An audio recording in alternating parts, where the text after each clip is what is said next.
Bon, je crois qu'on a fait le tour à ce niveau-là. Alors, il me semble que Levaillé, tu voulais parler de quelque chose un peu dans un mode qui est l'actualité dissidente. Donc, je te donne la parole là-dessus. C'est vrai qu'on a oublié de passer, de faire ce petit paragraphe. Oui, non, voilà, je voulais revenir quelques instants sur la caricature du caricaturiste Kitsune, voilà, qui est un petit peu en train d'affoler les réseaux sociaux. Il y a beaucoup de gens qui en parlent, donc on se doit un petit peu d'en parler. Bon, moi, je voudrais quand même un petit peu apaiser tout le monde. C'est un caricaturiste, donc il faut accepter la critique, il faut accepter l'humour. Après, c'est vrai que son dessin, il est particulier, c'est un peu celui de mettre dos à dos une certaine partie de la dissidence, bien ciblée, et le reste, c'est bon, des gens comme Usul, on sait très bien le mal que nous font ce genre de personnes d'autres SJW, tout ça sous les yeux, bien sûr, de Macron.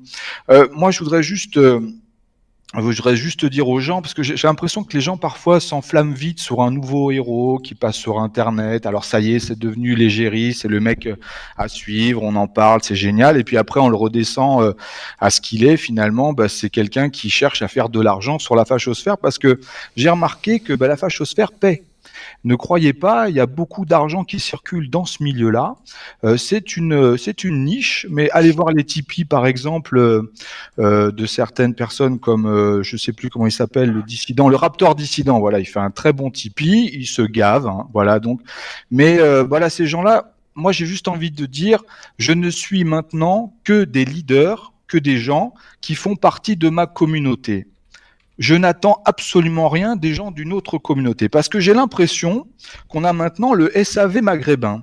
Alors voilà, c'est des gens qui viennent, voilà, on connaît tous, on a parlé de rémigration il n'y a pas longtemps, mais finalement on en a plein sur le devant de la scène. Alors eux, on dirait qu'ils ont le droit de dire ce qu'ils veulent, de faire ce qu'ils veulent. Ils sont sur tous les réseaux, rien n'est fermé, leurs Tipeee sont ouverts, vous pouvez donner de l'argent, allez donner de l'argent, tout le monde les suit. Mais moi, je suis pas tout à fait fan. Par exemple, il y a ce Ukasha. Ukasha, lui, tu l'écoutes. Bon, j'ai rien contre lui, hein. C'est pas quelqu'un de vraiment mauvais. Mais il t'explique où sont les problèmes du Coran, donc le problème des musulmans. Mais à la fin, si tu écoutes bien, il n'y a pas de solution. Donc tu dois rien faire. Tu as Linda Kebab qui s'occupe du syndicat police. Donc voilà, c'est elle qui défend les policiers, c'est Linda Kebab. On sait ceux qui posent le plus de problèmes à la police en ce moment. La droite dure française est représentée par Rachida Dati. On a le Raptor Kabyle dissident. On a là maintenant il y a un jeune homme qu'on voit assez souvent avec un petit bonnet qui pareil nous explique un peu comment on doit s'en sortir. Euh, Moi voilà, j'ai pas envie de suivre. Pour moi, ces gens-là sont des faux prophètes. Je les laisse à ce qu'ils sont, des amuseurs. Ne leur donnez pas d'argent, ne les likez pas, ne les suivez pas. Ces gens-là vous font perdre du temps et de l'argent. Du temps et de l'argent. Ils cherchent à vendre leur soupe. Je reviens à Nicolas Hulot, c'était pareil. Je me rends bien compte qu'il y a plein de gens qui s'intéressent à ça, qui ça rentre des polémiques. Pourquoi il a dit ci, pourquoi il a dit ça. Non, non, ils sont là pour faire du pognon. Il y a eu un buzz. Il a peut-être compris que ceux qui le suivaient plus étaient une autre partie de la dissidence qu'il ne va pas écorner, par contre, eux, parce que c'est eux qui payent. Donc, ça sert à rien de se prendre la tête avec ces gens-là. Suivez les gens de votre communauté. Ce sont les seules et vraies personnes qu'il faut suivre. Voilà. Oui, bah écoute, Voilà, merci pour cette tirade. Je sais pas si d'autres veulent réagir. Je vais en profiter quand même pour montrer le dessin, parce qu'il y a des gens qui ne savent pas de quoi on parle. Donc voilà, donc il s'agit de ce dessin. Bon là, il faudrait en fait zoomer, hein, peut-être, là je ne sais pas trop comment le faire à l'écran. Il faudrait un peu zoomer là-dessus. Donc évidemment, dans ce côté-là, en fait, toute la sphère patriote est moquée, c'est-à-dire toutes les tendances. Ici, ce serait plutôt le Gogol 88, on va dire donc le mec purement raciste, mais pas intelligent. La Gaulo-Gaulois, donc bah alors là, c'est le patriote, hein, donc ça, c'est les gens qui suivent des mecs comme Kitsune, qui pensent ah, il est avec nous en fait, c'est des dessinateurs, ils sont avec nous. Bah non, regarde, la Gaulo-Gaulois, c'est-à-dire qu'en fait, ce qu'ils pensent de toi, c'est un Astérix putride avec deux furoncles sur le nez et qui a Zemmour comme ça sur le t-shirt. Ça veut dire en gros, ouais, en fait, t'es l'esclave des sionistes. Voilà, donc en fait, ici, c'est Solveig qui a un truc dans le fion, donc c'est très charmant. Et donc moi, je serais là, évidemment, en train de pleurer, ouin, ouin, ouin, bordel, j'ai le droit.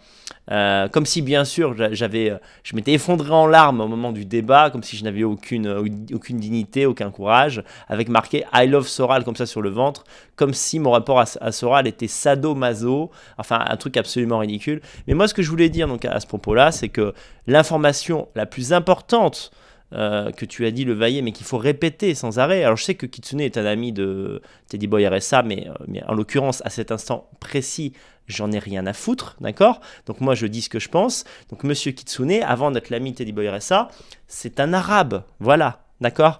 Donc c'est un mec qui est métis avec du sang oriental. Donc qu'est-ce que ça nous dit?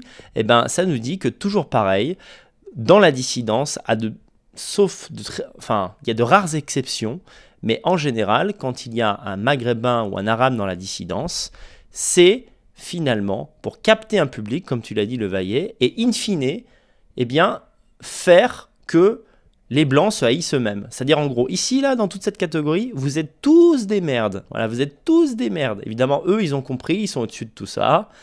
Et moi, ce que je voulais dire sur le nationalisme, la dissidence actuelle, c'est que ne vous leurrez pas sur le score que font certaines vidéos.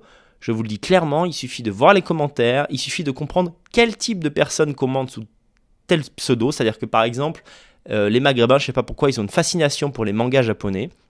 Vous pouvez être certain que sous une vidéo Natio, quand un type commente avec un truc, avec un avatar à la Death Note, ou les autres mangas japonais, Julien pour en citer plein, des animes, Bleach ou plein d'autres, sous des vidéos Natio, en fait ce sont des arabes sous pseudo. Et donc ma conclusion de tout ça, c'est que le milieu nationaliste est rempli de maghrébins et d'arabes. Donc quand vous avez des vidéos dissidentes qui excusent qui déresponsabilisent en fait les arabes de banlieue, qui les regardent? Les arabes eux-mêmes. C'est-à-dire pour moitié. Hein. Je veux dire, moi, des fois, je discute avec des Arabes, enfin, plus exactement, ils m'insultent, et moi, je leur réponds, et je vois qu'en fait, les mecs, je vois leurs abonnements, c'est quoi? C'est factuel. ER, Rivarol. Voilà, c'est ça la vérité. Donc, il y a la ligne de la dissidence essentiellement tournée contre les juifs, mais finalement assez peu raciste, voire pas du tout islamophobe, islamo-critique, eh bien, qui l'a fait vivre cette ligne? Pour moitié, je vous l'assure, des Arabes et des musulmans qui s'intéressent à la dissidence. Et pour terminer sur ce dessin, je voudrais dire que le pire, et je l'ai dit sur mon canal Telegram, c'est la présence ici du chef de l'État, de Emmanuel Macron en haut. Donc qu'est-ce que ça veut dire, les amis? Moi, l'analyse, je vais la produire. L'analyse de ce Kitsune serait qu'en fait, nous sommes évidemment des instruments du système, bien sûr, et nous sommes appréciés par le système alors qu'en fait, on est supprimé d'absolument tous les espaces. Hein, on a des procès sans arrêt, je peux pas exister, je suis obligé d'inventer mes propres espaces pour exister, alors que des mecs comme Kitsune comme ça ne dérangent absolument personne. Et je crois que le pire, c'est que ce garçon pense être vraiment dans une position de subversion. Comme d'ailleurs les antifascistes. Les antifascistes pensent être des rebelles alors qu'ils n'en sont pas. Eh bien, les gens qui ont encore la ligne, parce que finalement, c'est du soralisme, hein, ce qui est produit dans ce dessin, sous couvert d'indépendance d'esprit, c'est du pur soralisme mis en dessin par un métis arabe maghrébin, moi je veux dire, j'en arrive aux mêmes conclusions, voilà. Vous avez beau me dire c'est différent, c'est la même vision du monde, c'est souvent la même religion, la même éducation religieuse, même si on en est sorti, et in fine, c'est les racistes français sont des cons. Voilà, c'est ça la ligne de l'arabe dissident. Donc moi ce que je trouve le pire dans ce dessin, et je l'avais dit dans un audio sur Telegram, je continue de le penser, c'est cette idée que les racialistes blancs seraient les outils, les instruments du système contre quoi? On ne sait pas trop. Contre la ligne, contre la ligne de la réconciliation, contre la ligne Soral finalement que soutient ce Kitsune. Voilà. Donc encore une fois, c'est une vision, ces gens ont une vision d'eux-mêmes qui est incroyablement améliorative. Ils seraient eux les plus intelligents, ils auraient une finesse d'analyse, ils seraient au-dessus dans la position évidemment de l'analyste comme ça qui est loin et qui voit ce petit monde s'agiter. En fait, ils se voient vraiment comme des penseurs comme ça avec son stylo, avec son crayon. Je vais produire une pensée très subtile. Non, la vérité c'est que pour le système, nous sommes, communautaires braves, les ennemis. Les premiers ennemis, parce que simplement ce qu'on fait au système c'est un fuck intégral, c'est-à-dire le système nous dit ouais en fait il faut être antiraciste, non, voilà, il faut dire que l'islam c'est gentil, non, voilà. Donc en fait en gros c'est on prend une autre voie et on trace notre route, donc il n'y a pas plus subversif que nous. Et je trouve que la pire hypocrisie et dégueulasserie de ce dessin, c'est de faire croire que nous faisons partie du système, alors que justement nous payons au prix fort notre pure indépendance. Et que ce sont ces faux subversifs, qui d'ailleurs ont pignon sur rue, pignon sur Internet, ils sont jamais bannis, il a un Twitter à des milliers d'abonnés, il a encore sa page Tipeee et il va la garder pour longtemps, parce que fondamentalement, comme ER, il ne gêne pas en profondeur le système. Et c'est ça que je voulais dire ce soir, même si dans le fond on n'est pas du tout contre le principe de la caricature, mais simplement quand elle correspond à la réalité. Moi ce qui m'amuse, je sais pas vous, mais quand quelqu'un est caricaturé, ce qui m'amuse c'est quand la caricature est vraie. C'est-à-dire si en fait on me critique, ou on se fout de ma gueule, mais sur quelque chose qui est vrai, ça me fait rire en fait, parce que je me rends compte de mes défauts ou de mes petits tics de langage et ça va m'amuser. Mais quand c'est en fait pour me transformer en un bébé pleurnichard, je trouve ça incroyablement malhonnête. Voilà ce que je voulais dire à propos de ce dessin. Ouais, et puis surtout, je pense que quand je regarde ce genre de dessin, je réalise à quel point je n'arrive pas à m'y intéresser, quoi. Je suis fortement d'accord avec tout ce que tu viens de dire, Daniel. Vraiment, j'ai pas du tout un mot à rajouter par rapport à ça. Mais il y a quand même aussi globalement, je trouve ça assez médiocre en fait, parce que ces dessins, ça fait déjà pas mal de temps que je vois ce style, qui, personnellement, j'accroche pas trop. Mais je trouve que tout cet univers, toutes ces productions, que ce soit Soral ou tout le reste, c'est vraiment important que les gens qui nous suivent parviennent petit à petit à s'en détacher et à s'en foutre, quoi. Vraiment. Le truc, c'est quand vous êtes entre deux univers, que vous allez nous rejoindre, vous êtes conscient que ce qu'on dit est vrai, vous êtes conscient que ce qu'on raconte Soral, c'est quand même globalement une énorme bulle d'illusion dans laquelle vous avez baigné pendant longtemps, mais que vous n'arrivez toujours pas à vous en détacher. C'est là qu'il faut produire l'effort nécessaire pour acquérir ce super pouvoir, se désintéresser de ce qui est sans intérêt. Or, cet univers de médiocrité, de bobards, de trucs, de théories fumeuses, continue d'exercer un pouvoir de fascination sur un pourcentage de gens encore non négligeable, et qui pourtant veulent nous rejoindre, qui pourtant savent que ce que l'on dit est vrai, et que ce que dit Soral ne l'est pas. Vraiment, je vous encourage à faire cet effort. Détachez-vous définitivement de cet univers, que ce soit ses dessins, que ce soit des analyses, des conneries comme ça. C'est purement et simplement faux. Ce que dit Daniel, littéralement, reflète la réalité des forces en présence et des camps. Il est évident qu'un Maghrébin qui produit ce type d'analyse n'est pas au niveau intellectuellement pour piger la scène vue d'avion. Il ne la voit pas vue d'avion, mais il est persuadé que c'est le cas, effectivement. Arrêtez de vous intéresser à ça, ce sont des productions d'un faible niveau intellectuel. Il faut vraiment vous envoler au-dessus de ça, quoi.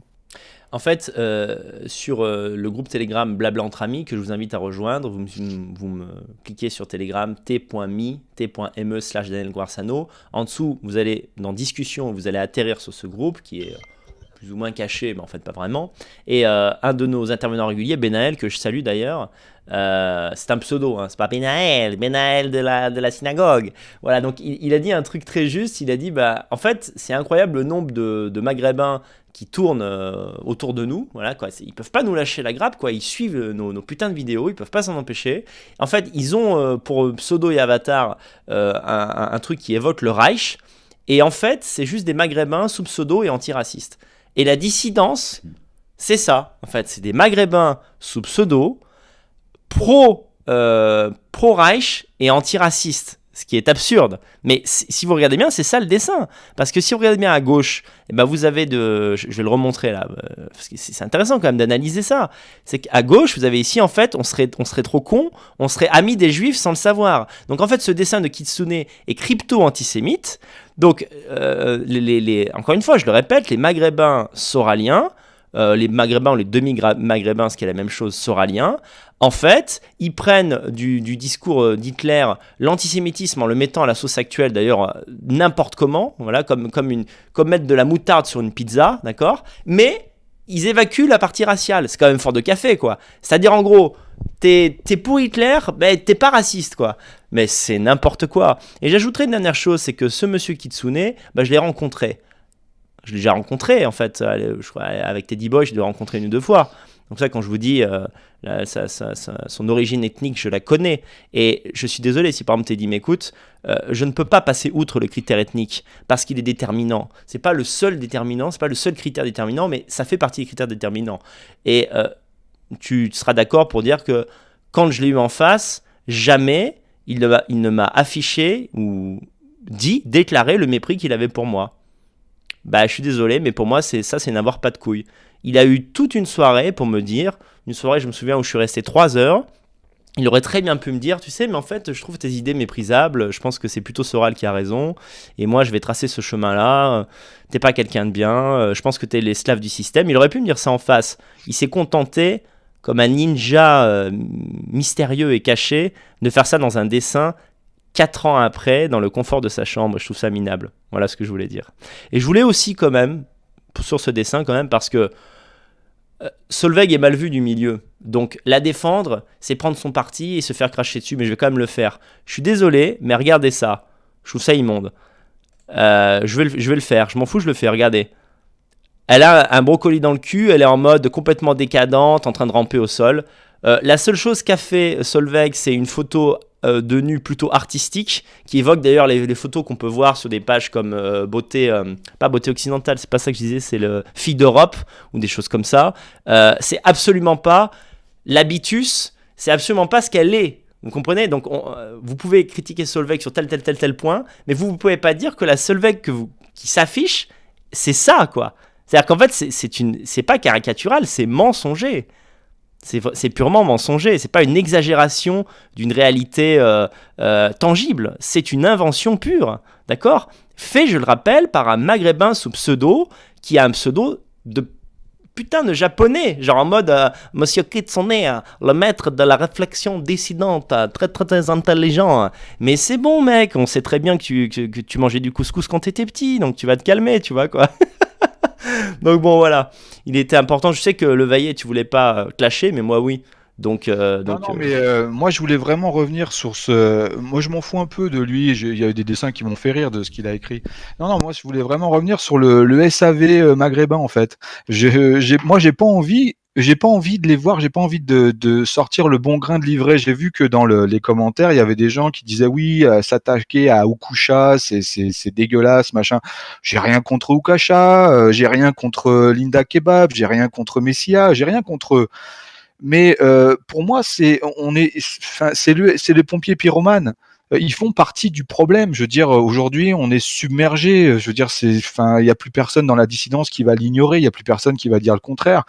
Et eux, ils viennent pour nous expliquer comment on va s'en sortir, qu'est-ce qu'on doit faire, qu'est-ce qu'on doit penser. Non, moi, je n'écoute que les gens de ma communauté. Alors, je vais dire juste un truc. Alors, je suis vaguement Hervé Ryssen, mais il y a une phrase que j'ai beaucoup aimée chez lui. Il a dit, je ne suis ni kéfié, ni kippa. J'ai trouvé cette phrase très intéressante. Et je vais accentuer un petit peu le trait. Je suis personnellement ni kéfié, ni kippa, ni boubou, ni Kolmao, ni Sari, ni Che Guevara. Voilà. Bon, écoute, très bien. Je pense qu'on a fait le tour sur